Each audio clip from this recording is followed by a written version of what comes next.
Third-party provided e-learning modules, explainer videos, or canned compliance training is a very common way for organizations to roll out training resources to their teams, especially in large organizations or when it's compliance, industry, regulatory level training.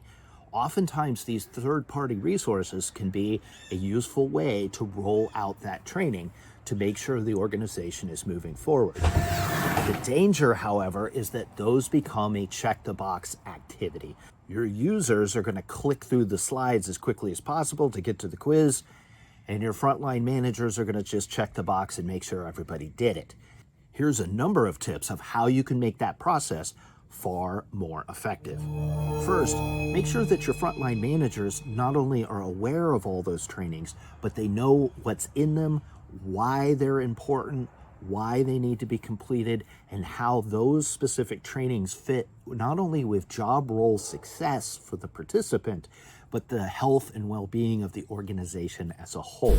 Another great technique for your frontline leaders is to build follow-on learning modules related to those canned third-party learning exercises that your frontline managers can use to increase the retention or further expand the knowledge relative to that area of responsibility or that particular user set.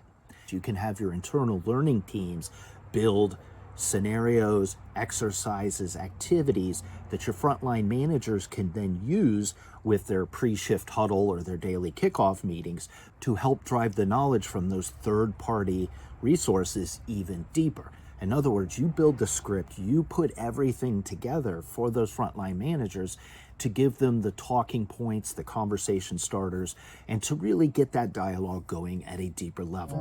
Speaking of internal learning teams, if you have one, don't overlook them in the process of selecting and implementing some of these third-party training resources.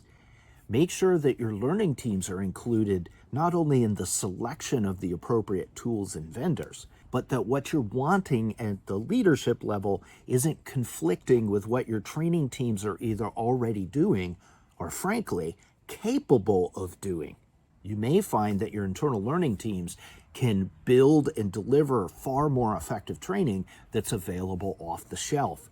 At the very least, your learning teams can then build on the foundations that are started utilizing some of these canned third-party type tools.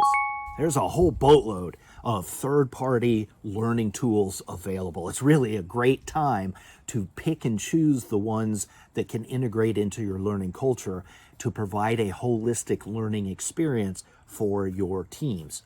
Make sure, though, that you don't just check the box by spending a whole bunch of money making people do it and then just moving on and never doing anything else. Let me know what you think. Any questions about this? Leave me some comments down below. If you like this video, be sure to like, comment, and subscribe, or share with a friend.